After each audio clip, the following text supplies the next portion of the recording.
What do you do when you're 11 years old and the darkness inside you feels bigger than the entire world?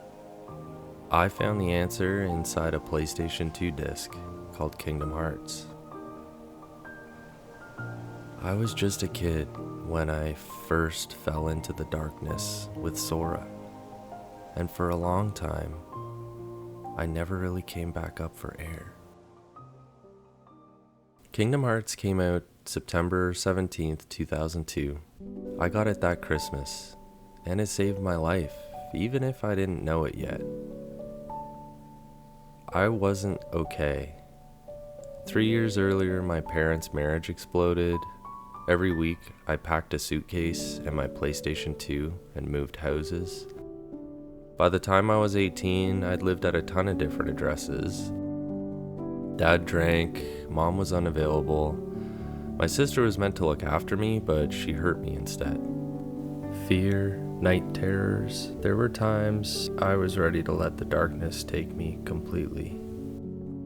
I'm only telling you this because you need to understand how loud the dark was and how bright this game suddenly felt.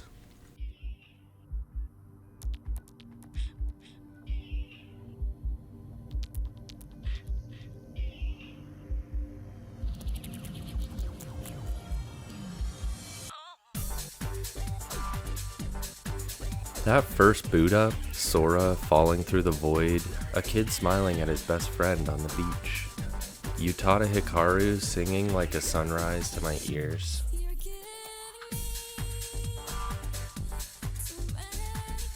And then the tide ripping everything apart. I didn't know it was possible to be seen by a video game until that exact moment. Kingdom Hearts wasn't just a game. It was Disney worlds stitched together with Final Fantasy characters, in a story about losing the people you love and refusing to stop looking for them. I was already obsessed with Final Fantasy X, so seeing Tidus and Wakka and Cloud in the same universe as Simba and Mickey, 11-year-old me thought he'd died and gone to heaven. But the real magic wasn't the crossover. It was the question that the game kept asking over and over. What do you hold most dear? Shield? Staff? Sword? Power? Protection? Magic? You have to pick one path and give one up. The first few times I played, I always chose the shield. I wanted to be protected. I needed walls. But after that, every replay, I started choosing the staff. I wanted to believe that strength was inside me all along. It's funny how we change when we finally feel safe enough to. Kingdom Hearts is a story about connection in a universe that keeps trying to tear it apart. Sora loses his perfect island, loses Riku, loses Kairi, gets separated by entire worlds, monsters, and gods. But he never stops believing he'll see them again. He's just a kid with a big stupid key sword and the absolute refusal to give up on the people he loves. That wrecked me, because I knew what it felt like to lose my home. I knew what it felt like when the people who were supposed to keep you safe disappeared, or hurt you, or just weren't there. But I also had something else Sora had. I had a Kairi.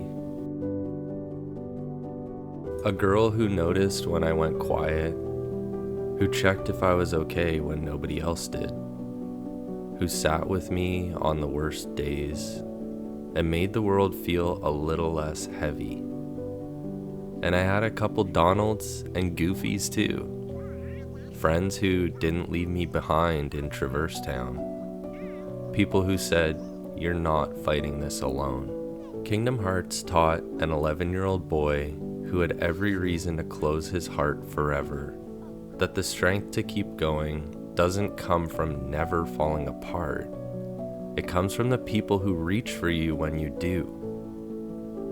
Sora's journey isn't about being the strongest. It's about deciding the people you love are worth every world you have to cross. It's about choosing hope even when the darkness feels endless.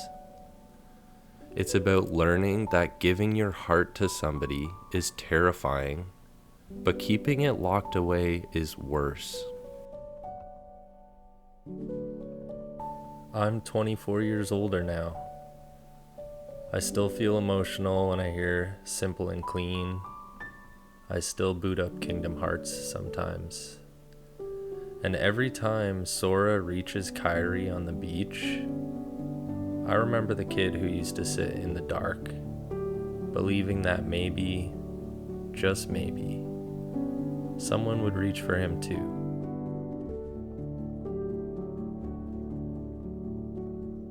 They did, and I'm still here. So if you're watching this and the dark feels louder than everything else right now, I need you to hear this. Your heart is worth fighting for. Your friends are worth crossing worlds for. And somewhere out there is a keyblade with your name on it, made of hope and stubborn, ridiculous love. Because that's what Kingdom Hearts taught me. And 24 years later, I'm still trying to live like Sora in a way. At 17, I walked into a tattoo shop with a heart that finally felt brave enough to wear its promise on the outside. Oblivion on my left arm, Oathkeeper on my right. Darkness and light inked forever. 2 keys, one to carry the past I survived, one to open every door still waiting for me. I'd loved games my whole life. But Kingdom Hearts didn't just entertain me. It reached straight into my chest and rearranged something. When Kingdom Hearts 2 came out, I stayed up all night finishing it. And when Sora sprinted across that beach, hand outstretched, finally reaching Kairi after everything they'd lost, I cried harder than I'd ever cried at anything fictional. Because it wasn't fiction anymore. It was proof that love could be patient enough to cross years, worlds, even death itself, and still come running when you call. These games slipped past every wall that I'd built. They lifted me up when I was too heavy to lift myself. They painted a picture of friendship that never walks away. And a love that refuses to break no matter how many times the universe tries to shatter it. Unending, unbending, unyielding. I felt my own heart start to knit itself back together, piece by piece, world by world. Maybe that was the point. Restoring broken hearts. Shutting the darkness out and locking the door behind it. Building something stronger with every person who chooses to stand beside you. That's what those tattoos really mean. It's not just ink. It's a promise to keep looking out for the people who still need saving. The same way a kid with spiky hair once looked out for me. So thank you, Kingdom Hearts.